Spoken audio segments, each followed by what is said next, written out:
এই যে শিবরাত্রির দিন আসে, অনেক মায়েরা শিবের মাথায় জল ঢালার জন্য বিভিন্ন উপকরণ সাজায়। যখন দুর্গা উৎসব হবে তার জন্য অষ্টমীর অঞ্জলি দেবার জন্য অনেক উপকরণ নিয়ে যায়, ষষ্ঠীর পুজো দেওয়ার জন্য উপকরণ নিয়ে যায়, সপ্তমীর দিনে উপকরণ নিয়ে যায়, মা কালীর মন্দিরে পুজো। ভগবানের কথা শুনতে শুনতে মানুষ কি হয় বলে দিই। ভগবানের কথা বেশি বেশি করে শুনতে থাকলে মানুষের কি হয়? তুলসী মালা নেওয়ার ইচ্ছে হয়।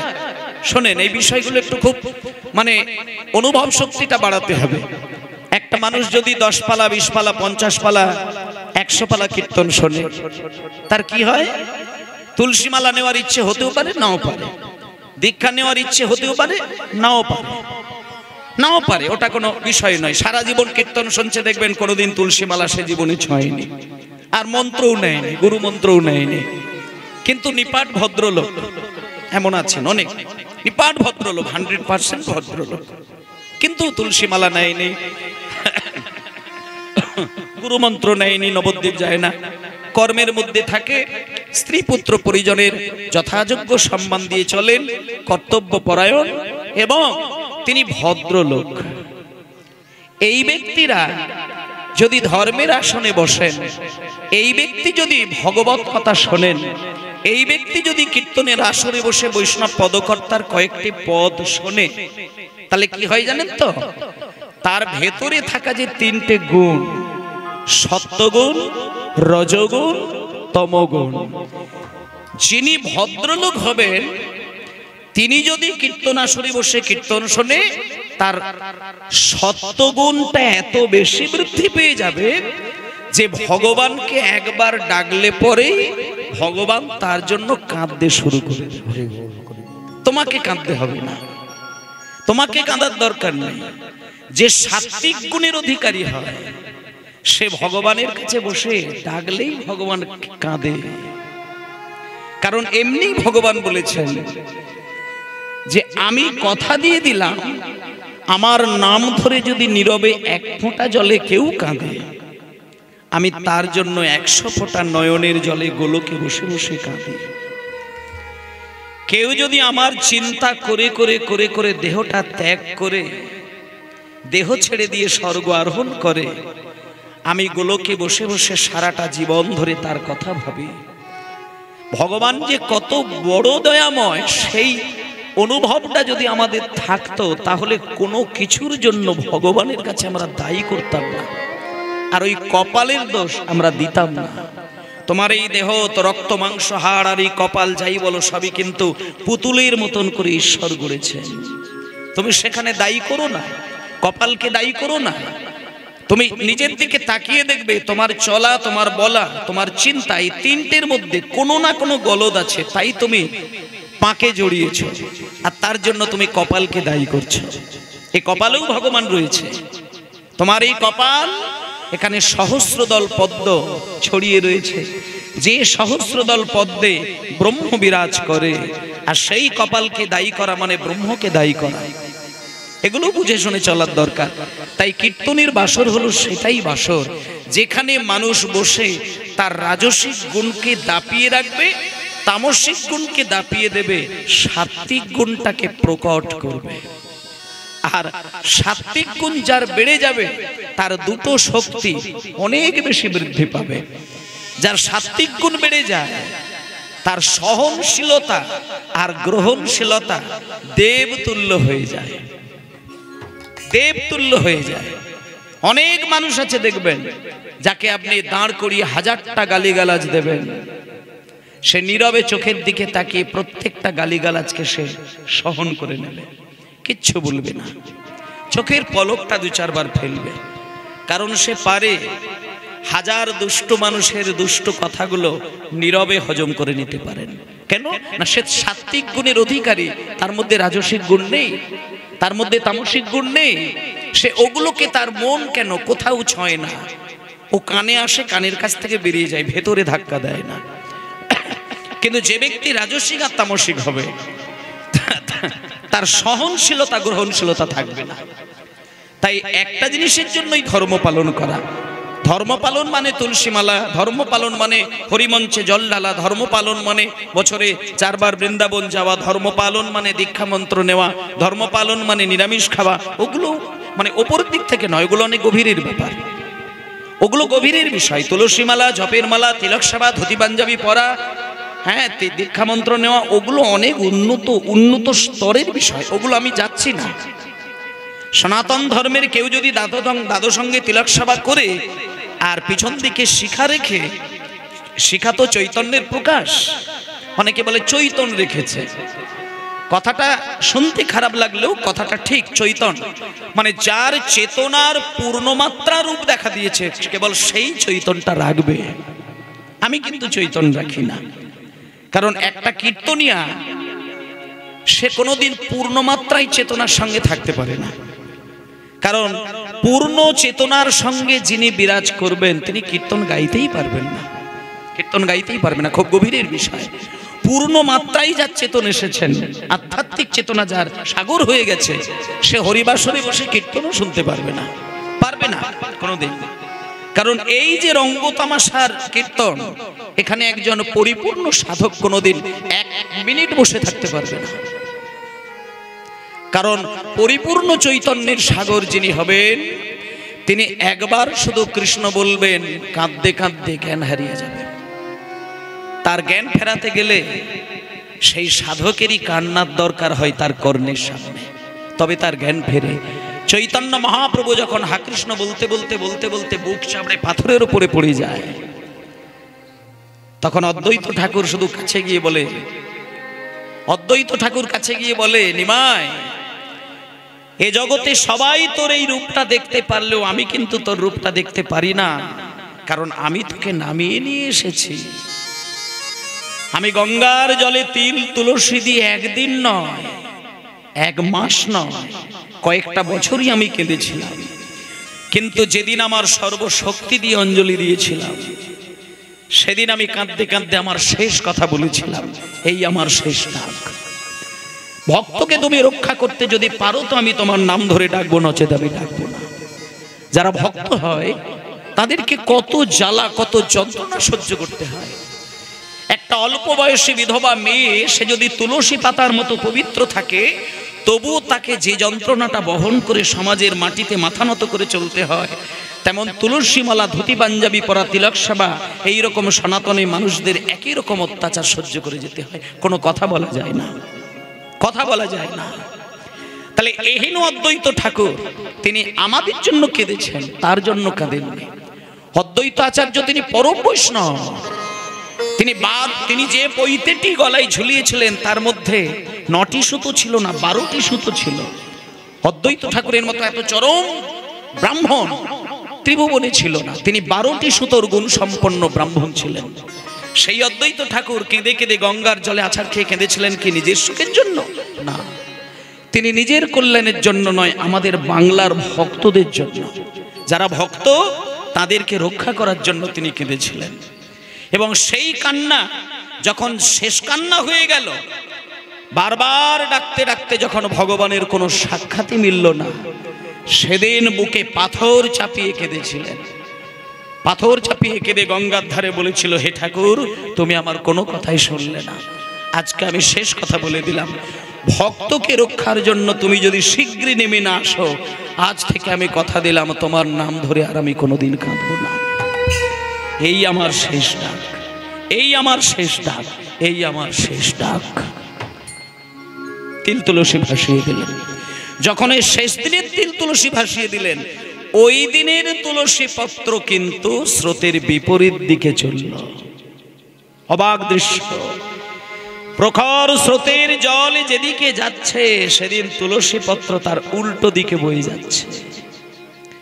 এখানে একটা তত্ত্ব শিক্ষা দিচ্ছে, যে পরম ধার্মিক হবে সে কলির ওই অধার্মিকের স্রোতের দিকে যাবে না।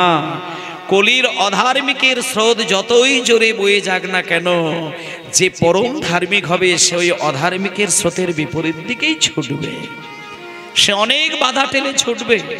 আজকে গঙ্গার জল যেদিকে বইছে তার বিপরীত দিকে তুলসী পত্র কত কষ্ট করে কাটিয়ে কাটিয়ে যাচ্ছেন, শুধুমাত্র সচিমায়ের গর্ভে বিলীন হবেন বলে।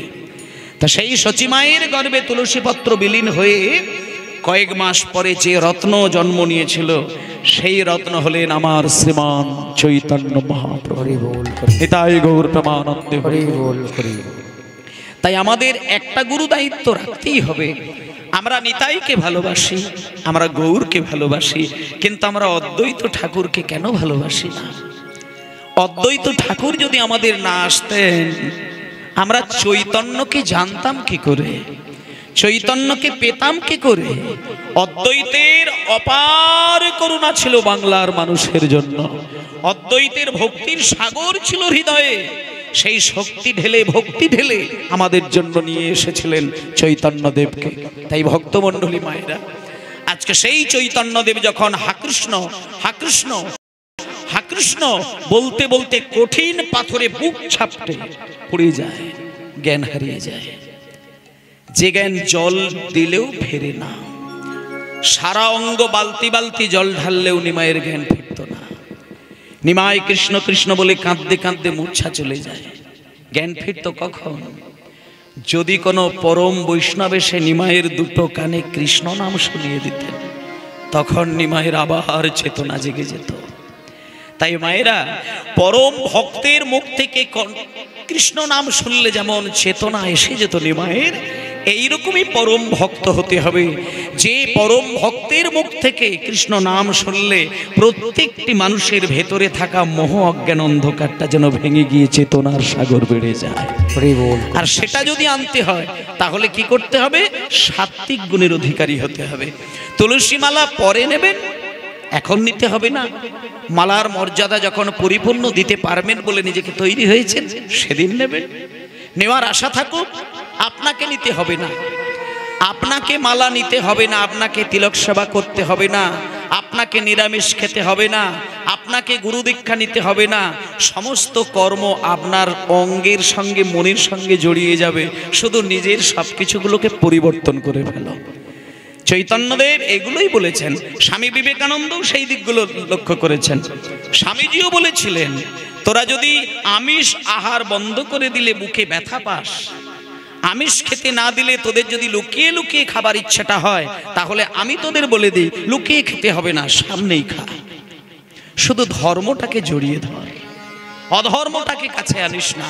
ধর্ম জড়িয়ে ধরবি, দেখবি একদিন তোর দেহের থেকে মনের থেকে ভালো মন্দের বিচার তোরই মাথার মধ্যে এসে যাবে। তাই ভক্তমণ্ডলী মায়েরা, আজকে চলুন সেই চৈতন্য মহাপ্রভুর নিয়ে আসা নাম একটু সবাই মিলে শুনব। হরে কৃষ্ণ, এই নামটা দিয়ে আজকে কীর্তন শুরু করব।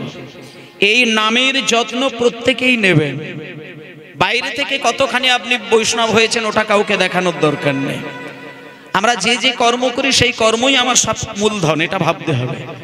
আমি যদি জুতো সেলাই করে খাই, তাহলে জুতো সেলাইটাই আমার কাছে ঠাকুরের মতো, ওইটাকেই ভালোবাসা দিতে হবে।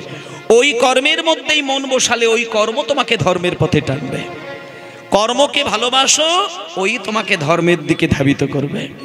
তাই যে যে কর্ম করি সেটাতেই আমার ধ্যান জ্ঞান ভালোবাসা ভক্তি সব থাকবে।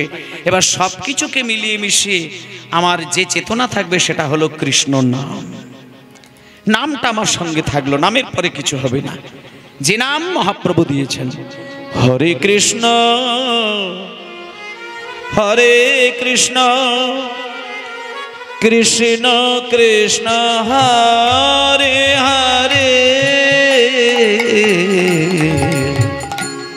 হরে রাম হরে রাম রাম রাম হরে হরে। নিতাই গৌর হরি কৃষ্ণ হরে কৃষ্ণ কৃষ্ণ কৃষ্ণ হরে হরে হরে রাম হরে রাম রাম রাম হরে হরে হরে কৃষ্ণ হরে কৃষ্ণ কৃষ্ণ কৃষ্ণ হরে হরে হরে রাম হরে রাম রাম রাম হরে হরে হরে কৃষ্ণ কৃষ্ণ কৃষ্ণ হরে হরে হরে রাম রাম রাম হরে হরে হরে কৃষ্ণ কৃষ্ণ কৃষ্ণ কৃষ্ণ হরে নিতাই গৌর হরি বল। হরে রাম রাম রাম হরে হরে হরে কৃষ্ণ কৃষ্ণ কৃষ্ণ হরে হরে হরে রাম রাম রাম হরে হরে হরে কৃষ্ণ কৃষ্ণ কৃষ্ণ হরে হরে হরে রাম রাম রাম হরে হরে হরে কৃষ্ণ কৃষ্ণ কৃষ্ণ হরে হরে হরে রাম রাম রাম হরে হরে হরে কৃষ্ণ কৃষ্ণ কৃষ্ণ হরে হরে হরে রাম রাম রাম হরে হরে হরে কৃষ্ণ কৃষ্ণ কৃষ্ণ হরে হরে হরে রাম রাম রাম হরে হরে হরি বল। এই নাম হচ্ছে আমাদের কাছে মূল রত্ন। নামের কৃপা লাভ করতে হবে। নামের মধ্যে ঈশ্বর দিয়ে দিয়েছেন। হোমা রোগী যখন হয়ে বসে আছি সেই ক্ষেত্রে আর যুক্তি তর্ক দেখে লাভ নেই। ভগবান আমাদেরকে যেটা দিয়েছে সেটাই আমাদের একমাত্র রোগের ওষুধ। আজকে পাড়ায় পাড়ায় কত নাম পাওয়া যায়, এই পৃথিবীতে কত নাম আছে, কিন্তু মহামন্ত্র নাম আর ওই হাজার হাজার নাম এক নয়। তুমি রাস্তা দিয়ে যদি হেঁটে হেঁটে যাও, রাস্তার ধারে ছোট বড় মাঝারি কত সাইজের, কত মাপের, কত ক্যাটাগরির কাগজ কুড়িয়ে পাবে, কিন্তু ওই কাগজগুলো মানুষের কোনো প্রয়োজনের কাগজ নয়। ওগুলোকে কুড়ায়ও না আর ওগুলোর দিকে কেউ তাকায়ও না, কিন্তু ওই কাগজগুলোকেই কিন্তু আপনি দেখলেই কুড়িয়ে নেবেন। কখন জানেন? ওই কাগজটা আপনি কুড়ানোর আগে ট্যাক্সাল থেকে কোনো অফিসার এসে যদি কুড়িয়ে নিয়ে গিয়ে মাপ মতো কেটে সেখানে যদি 500 টাকার স্ট্যাম্প বসিয়ে দেয়, তার পরক্ষণে যদি ওইখানে রেখে দিয়ে যায়, তখন কিন্তু কোনো মানুষ কুড়াবে না এমন আর দেখা যাবে না। তাহলে কেন এই কাণ্ড হলো? তার কারণটা শুধু একটাই, যতক্ষণে প্লেন কাগজ হয়ে পড়েছিল তখন মানুষের কাছে মূল্য ছিল না। সেই কাগজটি যখন সরকারের স্ট্যাম্প পড়ে গেল 500 টাকার, অমনি কাগজের মূল্য আমাদের কাছে হয়ে গেল 500 টাকা। তেমনি এ জগতে হাজার নাম তুমি শুনতে পাবে, যে নাম উচ্চারণ করলে তোমার কোনো মঙ্গল হবে না। একমাত্র যে নামে ভগবান তার ভক্তির পূর্ণ স্ট্যাম্প দিয়ে রেখেছেন, সেই নামটা উচ্চারণ করলেই তবে তুমি ভক্তি লাভ করতে পারবে। এই হরে কৃষ্ণ নামটাতে তোমাকে জানার দরকার নেই, ওই নামে পরম ব্রহ্ম সচ্চিদানন্দ বিগ্রহ কৃষ্ণ তিনি তার ভেতরের পূর্ণ শক্তির স্ট্যাম্প দিয়ে রেখেছেন, যেটা জিহ্বায় শুধু উচ্চারণ করে গেলেই তোমার মঙ্গল হবে, কল্যাণ হবে। একটা ব্যক্তি যদি প্রত্যেক দিন 3 বার মহামন্ত্র নাম ভক্তি সহকারে পালন করে, আমি গ্যারেন্টি দিয়ে দিলাম সেই মানুষটা যখন দুষ্টু কাজের দিকে মন বসাবে, তার ভেতর থেকে একটা চিৎ বস্তু তাকে বাধা দিয়ে বলবে, ওরে ওই কাজটা করিস না, ওটা খারাপ। বলবেই বলবে। যেদিন তুমি ভুল কাজ করতে গেলে ভেতর থেকে কেউ তোমাকে বাধা দেয়নি, সেদিন জানতে হবে তোমার ভেতরে থাকা যে অন্তর্যামী ভগবান, সে তোমার আচরণে খুশি হয়নি। তোমার এমন কিছু আচরণ থাকা উচিত যাতে অন্তর্যামী ভগবান তোমাকে ভালোবেসে ফেলবে। এবার ওই অন্তর্যামী ভগবানের সঙ্গে সম্পর্ক রাখার পরে কোনো পরিস্থিতিতে যখন তুমি নোংরা কাজে মন দেবে, তখন ওই অন্তর্যামী ভগবান তোমাকে পরক্ষণেই কিন্তু বলে দেবে, ওরে ওই কাজটা করিস না, ওটা খারাপ। এই যে ভেতর থেকে দুষ্টু চিন্তা করলেই জাগিয়ে দেয়, দুষ্টু কাজের কথা ভাবলেই জাগিয়ে দেয়, এটা কে জাগায়? এটা অন্তর্যামী সত্তা যে আমাদের হৃদয়ে রয়েছে।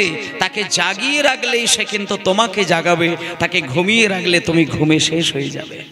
আর সেই জাগরণটা যদি আপনাকে জানতে হয়, এই যে আজকে প্রসঙ্গক্রমে একটু কথা বলি, মহাশিবরাত্রির ব্রত যখন হয়, আমরা কিন্তু এই কতগুলো বিষয় জানি না। মহাশিবরাত্রি ব্রত যে রাত্রিটা হবে, এই রাত্রিটা বছরে একটা দিন আমাদের ওই সূর্যের সঙ্গে আর আমাদের এই পৃথিবী যে একটা গ্রহ, সে যে একটা নিজের কক্ষপথে ঘুরে বেড়াচ্ছে, সূর্যের সঙ্গে মহাশিবরাত্রির দিন যে দিনটা হয়, এমন একটি স্থানে দাঁড়িয়ে থাকে যে সময় আমাদের এই পৃথিবীতে অনেক শক্তির উত্থান আর পতন ঘটে।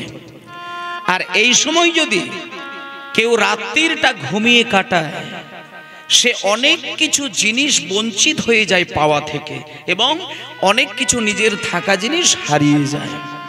তাই জন্য মুনি ঋষিগণ বিধান করেছিলেন যে শিবরাত্রির রাত্রিটা মানুষকে জেগে থাকা একান্ত প্রয়োজন।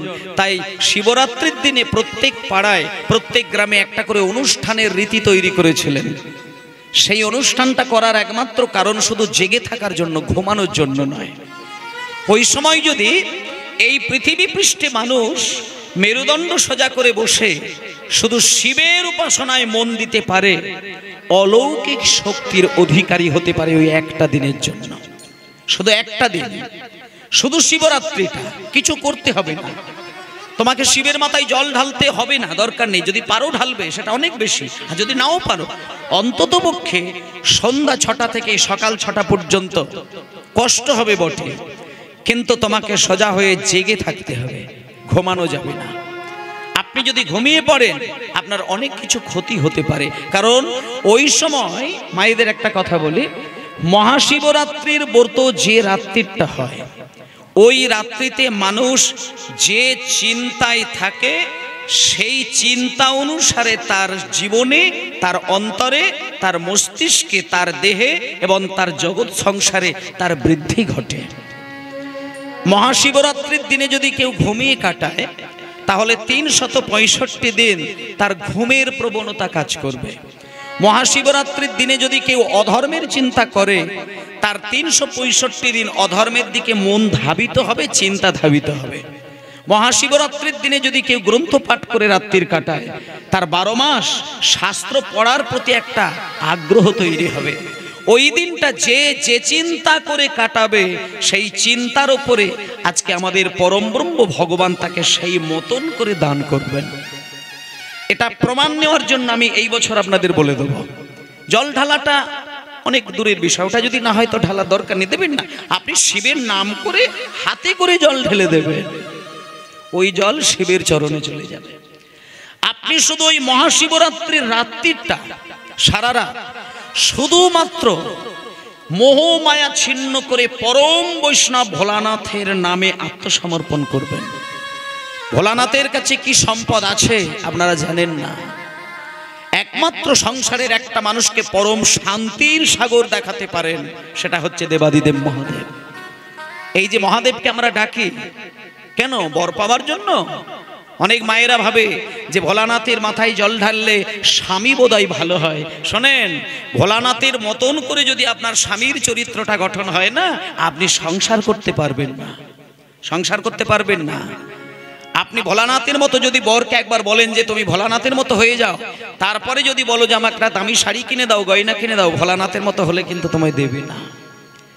কারণ ভোলানাথ হচ্ছে সর্বত্যাগী, সে ছাই ভস্য মেখে শ্মশানে পাগলের মতো ঘুরে বেড়ায়। মা দুর্গাকে বারবার গিয়ে স্বামীর চরণ ধরে কাঁদতে হয়। কেন? মা দুর্গা হচ্ছে শক্তির প্রতীক, আর বাবা ভোলানাথ হচ্ছে বৈরাগ্যের প্রতীক। কেমন করে ত্যাগ শিখতে হয়, কেমন করে ত্যাগ জানতে হয়। আমার ভালো লাগতেই পারে, আমি সেটা গ্রহণ করব না, আমি ত্যাগের দ্বারা আনন্দ ভোগ করব, ভোগের দ্বারা নয়। এই পূর্ণ ত্যাগের মাত্রাটা শেখায় একমাত্র একজন, যিনি পরম বৈষ্ণব ভোলানাথ। আর ওই দিন যদি কেউ শিবের নাম ধরে ধরে সৎ চিন্তা, সৎ ভাবনা, সৎ কর্ম, ধর্মচর্চা, এই চিন্তার উপরে রাত্রিটা কাটায়, আপনি দেখে নেবেন, আমি প্রমাণ দিয়ে দিলাম, আপনি 12 মাস তো কাটাচ্ছেন সংসারের মাঝখানে, আপনার হৃদয়ের মধ্যে এমন কিছু মাত্রা তৈরি হবে যেখানে সংসারের মাঝে অনেক কথা বাজবে, অনেক কথা শুনবে, অনেক খাবার হবে, অনেক কিছু দেখবে। তুমি সব কিছু থেকে বেরিয়ে আসার একটা শক্তি পেয়ে যাবে। সংসারের সব কথা কি তোমাকে আনন্দ দেয়? কেউ বলতে পারবে? আমি গ্যারেন্টি দিয়ে দিলাম, সংসারে সারাদিন যে কর্মগুলো চলে আর যে কথাগুলো বাজে, সংসারের যিনি মালিক হন, অনেক অপ্রীতিকর ঘটনা দেখতে হয়, অপ্রীতিকর ঘটনা শুনতে হয়, শুধু মেনে নিতে হয়, মানিয়ে নিতে হয়। কিন্তু মেনে নিতেও পারা যায় না, মানাতেও পারা যায় না, অবশেষে আগুন ধরে যায়। কিন্তু এই জন্যই বৈষ্ণব বলেছেন যে শোনো, তুমি সংসারী হয়েছ, তুমি কিন্তু সন্ন্যাসী হওনি। তাই সংসারের মাঝখানে কত কথা বাজবে, সব কথা তোমার জন্য নয়। আস্তে মায়েরা, সংসারে কত কিছু ঘটবে, সব ঘটনা তোমার জন্য নয়। সংসারে কত কিছু হতে চলবে, সব কিছু তোমার দেখার বিষয় নয়। তাহলে এই যে লোকে বলে তুমি এত দিকে কান দিচ্ছ কেন, তুমি এবার নিজেকে সহ্য ক্ষমতা তৈরি করো, আপনি পারেন কি? পারেন না। আপনি মাঝে মাঝে ভাবেন যে কোনো দিকে তাকাবো না, সব ছেড়ে দেবো, আমি ভালো থাকবো, কিন্তু পারবেন না। ওই যে সব কিছু থেকে নিজেকে একটা আভরণ দিয়ে ঢেকে রেখে নিজের মধ্যে পরম শান্তিকে অনুভব করা, এই সবথেকে বড় মূল্যবান শক্তিটা ওই ভোলানাথ দিতে পারে।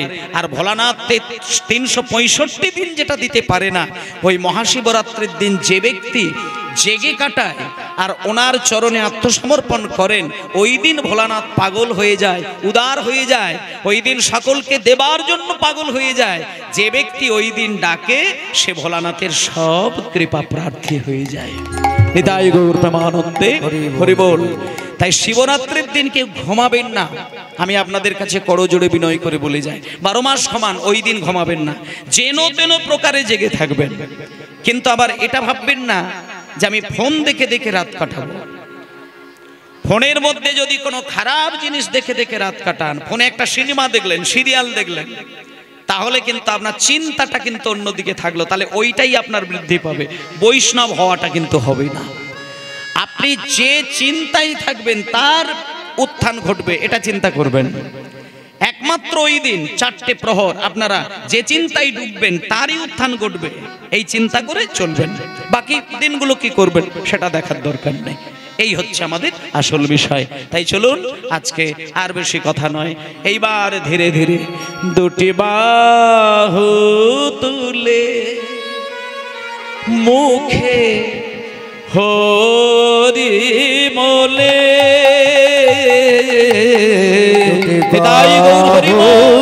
তুলে মুখে হরি বলে, দুটি বাহু তুলে মুখে হরি বলে, দুটি বাহু তুলে মুখে হরি বলে, এই হরি নামে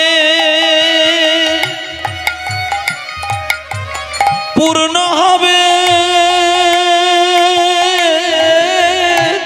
সকল মনস্কার। এই হরি নামে, এই হরি নামে পূর্ণ হবে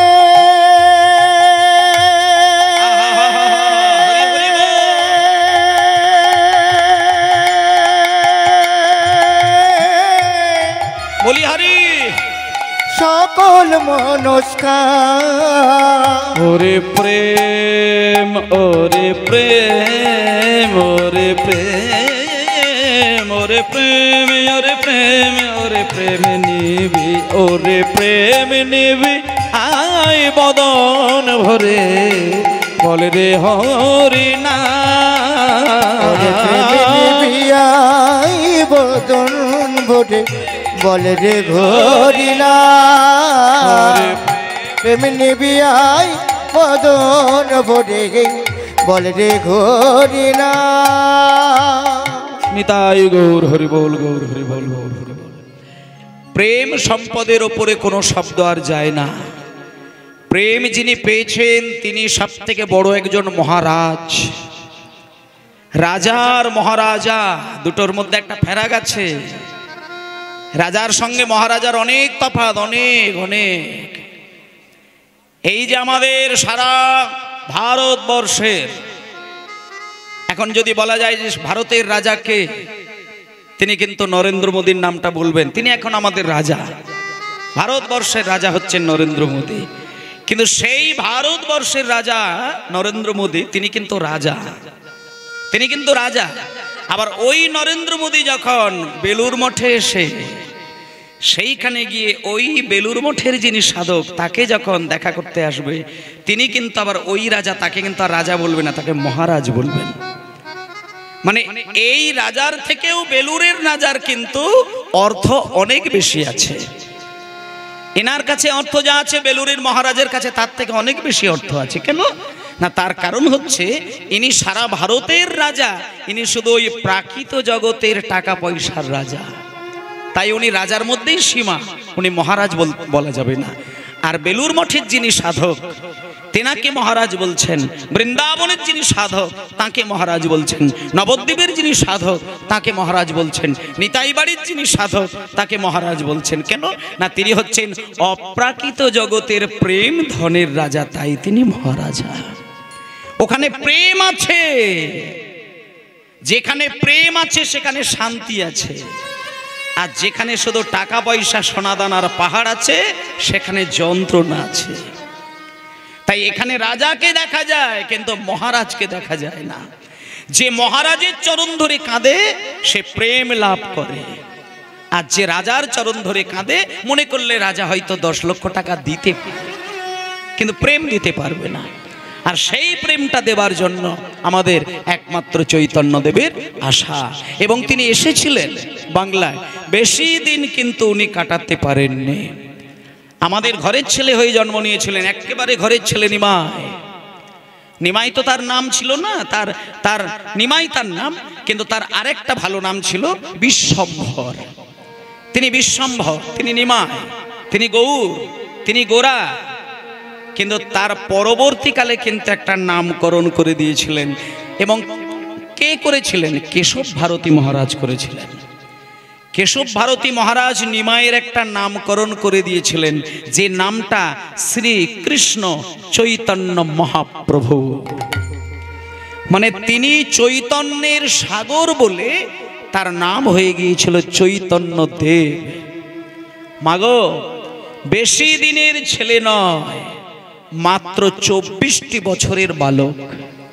আপনাদের পাড়ায় যদি 23-24 বছরের ছেলে দেখেন তার কতটুকু চেতনা রয়েছে। কিন্তু আমার ওই সচিমায়ের যে ছেলেটা, দুষ্টু ছেলেটা, এত দুষ্টু, পাড়ার কত মায়েদেরকে কাঁদিয়েছেন। কেমন ভাবে কাঁদিয়েছেন জানেন? শোনেন। এই যে শিবরাত্রির দিন আসে, অনেক মায়েরা শিবের মাথায় জল ঢালার জন্য বিভিন্ন উপকরণ সাজায়। যখন দুর্গা উৎসব হবে তার জন্য অষ্টমীর অঞ্জলি দেবার জন্য অনেক উপকরণ নিয়ে যায়, ষষ্ঠীর পুজো দেওয়ার জন্য উপকরণ নিয়ে যায়, সপ্তমীর দিনে উপকরণ নিয়ে যায়, মা কালীর মন্দিরে পুজো দেওয়ার জন্য অনেক নৈবেদ্য নিয়ে যায়। আর ওই নিমাই এত দুষ্ট ছিল যে লুকিয়ে লুকিয়ে মন্দিরের ভেতরে গিয়ে সমস্ত নৈবেদ্যকে ছড়িয়ে ছিটিয়ে একাকার করে দেয়। দাঁড়াও মায়েরা, খুব কথাগুলো ধ্যান দিয়ে শুনবেন। নিমায়ের তখন কত বয়স হবে? 12 বছর 13 বছর ছেলে। আর 12-13 বছরের ছেলে মানে তাকে কোথায় আপনি মারবেন আর কোথায় ধরবেন? কিন্তু হ্যাঁ, দুষ্টুর একটা সীমা পরিসীমা থাকবে। যখন চরম দুষ্টুমি করবে তখন কিন্তু পাড়ার মানুষ ওই বাচ্চা বলে ছেড়ে দেয় না, তাকেই ছড়িপেটা করে। যখন ওই দিনের পর দিন পাড়ার মায়েরা যখন ডালা সাজিয়ে মন্দিরে জমা দিয়ে আসে, ব্রাহ্মণ আসলে পরে আসবে এই আশায়, দেখলো মন্দিরের সমস্ত ডালাকে ছড়িয়ে ছিটিয়ে সব একাকার করে দেয়। কতদিন সহ্য করা যায়, কতদিন মেনে নেওয়া যায়? পাড়ার এক দল মাজননীগণ জগন্নাথ মিশ্রের বাড়িতে গিয়ে জগন্নাথ মিশ্রকে নালিশ করতে গেলেন। জগন্নাথ মিশ্র হলো নিমাইয়ের বাবা। জগন্নাথ মিশ্রের কাছে গিয়ে যখন পাড়ার মায়েরা নালিশ করতে গেছে, তখন জগন্নাথ মিশ্র সমস্ত কথা শোনার পরে ভেতরে ছিল নিমাই। নিমাইকে ডাকলো, নিমাই তুমি একবার বাইরে এসো। নিমাই শুধু বেশি নয়, বাবার কথা শুনে সচিমায়ের কাছ থেকে ছুটে এসে বাবার কাছে দাঁড়িয়েছেন। আর যে মা জননীগণ নিমাইকে মারার জন্য উদ্যত হয়েছিল, তাদেরকে দেখতে পেয়ে নিমাই চৌকাঠের সামনে দাঁড়িয়ে গেল। নিমাই বুঝতে পারলেন যে আমার দুষ্টু কাজের জন্য এরা আমাকে শাসনের জন্য এসেছেন। নিমাই কিছু বলল না, শুধু ওই ছোট্ট ছেলে 7-8 বছর 10 বছরের ছেলেটা শুধু দাঁড়িয়ে দাঁড়িয়ে চোখ থেকে দুবিন্দু জলে কেঁদে উঠল। মানে চোখ থেকে মাত্র 2 ফোঁটা জল গড়িয়েছে। যে মা জননীর দলেরা গেছিল নিমাইকে মারার জন্য, নিমাইয়ের চোখ থেকে যখন জলটা গড়িয়ে পড়ল, তার সর্ব অঙ্গ বিদ্যুতের মতো ঝলক, অঙ্গে অঙ্গে রসের বন্যা, আর চোখ থেকে জল গড়িয়ে পড়ছে যেন মুক্ত গলে গলে পড়ছে। আর নিমাইয়ের ওই ক্রন্দন বদন দেখে কোনো মা জননী নিমাইকে আর মারল না, এক এক করে সবাই ছুটে গিয়ে নিমাইকে বুকে জড়িয়ে ধরে কাঁদতে শুরু করল। এ হলো সেই নিমাই, এ হলো সেই নিমাই যে নিমাইয়ের কাছে দাঁড়ালে পরে সবকিছু ভুলে গিয়ে নিমাইকে আপন ছেলে বলে, রত্ন বলে বুকে জড়িয়ে ধরেন। কতবার কত মানুষ নিমাইকে আঘাত করার জন্য গিয়েছিলেন, অবশেষে নিমাইকে বুকে জড়িয়ে ধরে কেঁদেছিলেন। আর আমরা হলাম সেই নিমাইয়েরই মাটির মানুষ, এই নদীয়ার ছেলে।